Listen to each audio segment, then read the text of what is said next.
Hi, this is Leanne at Complete Payroll. Welcome to Payroll Country. Today we're going to take a look at how to complete the setup and payroll entries for employees on leave under the Families First Coronavirus Response Act, or FFCRA, in Evolution Payroll. First and foremost, new earning and deduction codes must be set up in your company. If you have not requested setup for FFCRA leave, please contact your dedicated customer service representative to begin that process now. To begin setup in Evolution Payroll, click on the Employees tile on the left and double-click on the desired employee. From the menu of options on the left side of the screen, select Time Off Accrual. Next, click the Add button to create a new record. In the Detail window, click into the Type field and select FFCRA Sick Plan from the drop-down menu. In the Accrued field, enter 2 times the employee's average hours weekly. Next, click into the Effective Date window. This will prompt a pop-up window to appear. Enter the reason for the update appropriately and click Save. Now enter the date that the employee began their leave in the Effective Date field and click the black diskette icon in the upper left of the screen to save changes. The balance will populate automatically after saving. If the employee is eligible for FFCRA expanded leave for childcare, click the Add button to create a new record. Click into the Type field and select FFCRA Expanded Leave from the drop-down menu. In the Accrued field, enter 10 times the employee's average hours weekly. Next, click into the Effective Date window, prompting the pop-up window to appear, and enter the reason and click Save. Now enter the date that is 2 weeks after the employee first begins FFCRA sick leave. For example, if an employee began sick leave on April 3rd, enter April 17th as the effective date for the expanded leave benefit. Click the black diskette icon in the upper left screen to save changes. The balance will populate automatically after saving. Repeat these steps as needed for additional employees. If you pay an employer-sponsored health benefit amount for your employee, complete the following steps. Click the Scheduled EDs tile and select the desired employee. Click the Add button to create a new record, and click into the Code field to select M20 FFCRA ER Benefit from the drop-down menu. Next, click the Schedule tab and enter the appropriate date to end the employer health credit for this employee in the Ending field. Click the black diskette icon in the upper left of the screen to save changes. The appropriate date to end the employer health credit is determined by the employee's expected date of return to work and by the check date of the employee's last payroll that includes FFCRA leave earnings.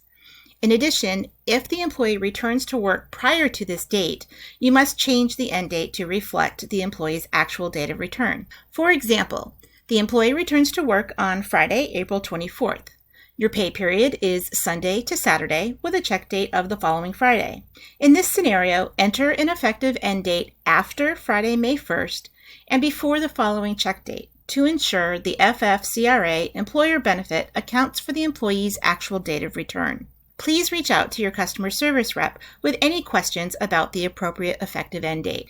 Finally, if the employee does not currently have an active memo code deduction for employer-sponsored healthcare, one must be added. Click the Add button to create a new record. Click into the Code field and select the appropriate code for your company, possibly EERM or M11. Next, enter the appropriate per pay period cost in the Amount field. Click the black diskette icon in the upper left of the screen to save changes. Repeat these steps as needed for additional employees. There is one last step to complete for salaried employees who will receive both FFCRA hours and salary in the same pay period.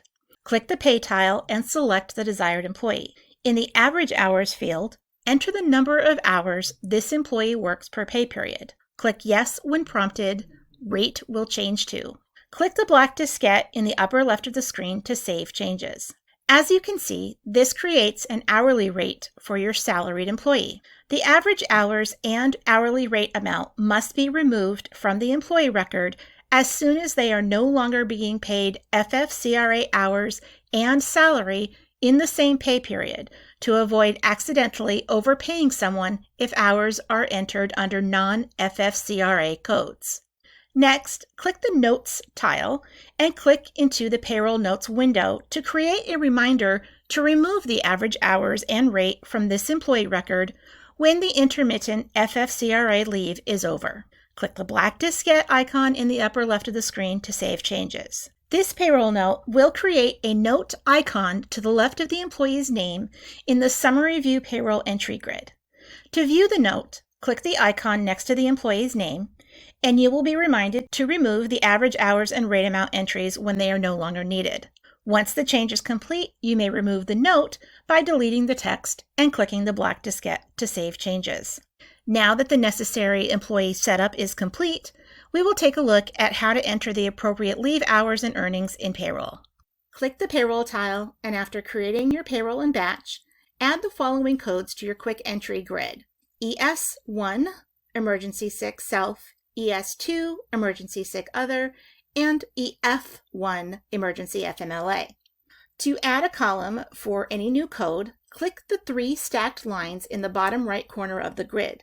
In the search window under Available Columns, type the word emergency to filter the list. Click and hold on the desired code with the hours description, drag the item to the current columns, and release in the desired location. You may add the amount columns at your discretion, but the hours columns are necessary and amounts will auto-calculate.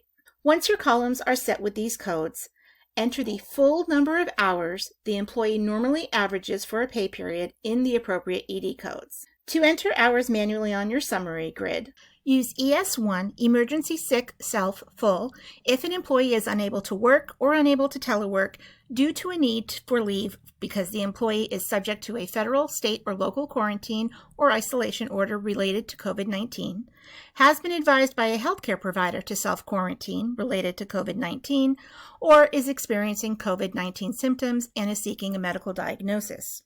Use ES2, emergency sick other 2/3, for the first 2 weeks if the employee is unable to work or unable to telework due to a need for leave because the employee is caring for an individual subject to an order of quarantine or self-quarantine, as described previously, is caring for a child whose school or place of care is closed or child care provider is unavailable for reasons related to COVID-19, or is experiencing any other substantially similar condition specified by the Secretary of Health and Human Services in consultation with the Secretaries of Labor and Treasury. Use EF1, emergency FMLA, for any additional weeks up to 10 weeks the employee is unable to work or unable to telework due to a need for leave because the employee is caring for a child whose school or place of care is closed or child care provider is unavailable for reasons related to COVID-19. Again, because this is important, enter the full number of hours each employee normally averages for a pay period. In other words, do not enter 2/3 of normal hours for emergency sick or FMLA. Enter the full hours and evolution will compensate at 2/3 and follow the appropriate threshold. If you import your hours from our timekeeping system, SwipeClock or TimeWorks Plus, these codes have been added to the category column selection on the employee time cards. You can add the appropriate hours for each employee just as you would any other hours while editing your time cards. It is equally important to use the full number of hours the employee normally averages for a pay period on the time card. Once all time cards are updated, continue and import into payroll as usual.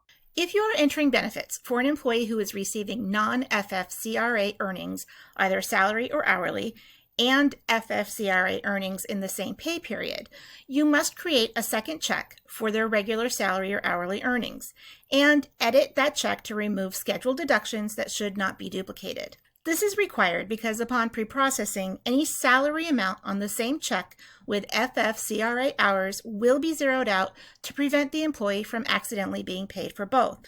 Additionally, taxation of other wages will not calculate appropriately if they are included in the same check with FFCRA wages. For assistance creating this additional check, please reach out to your customer service representative. Once all hours and earnings are entered, continue steps to complete your payroll processing as usual. This concludes our demonstration of how to complete FFCRA leave for an employee in Evolution Payroll. If you have any questions about this process, please reach out to your dedicated customer service representative. We are here to help like always. Thank you for joining me today, and from all of us in Payroll Country, Stay safe and be well.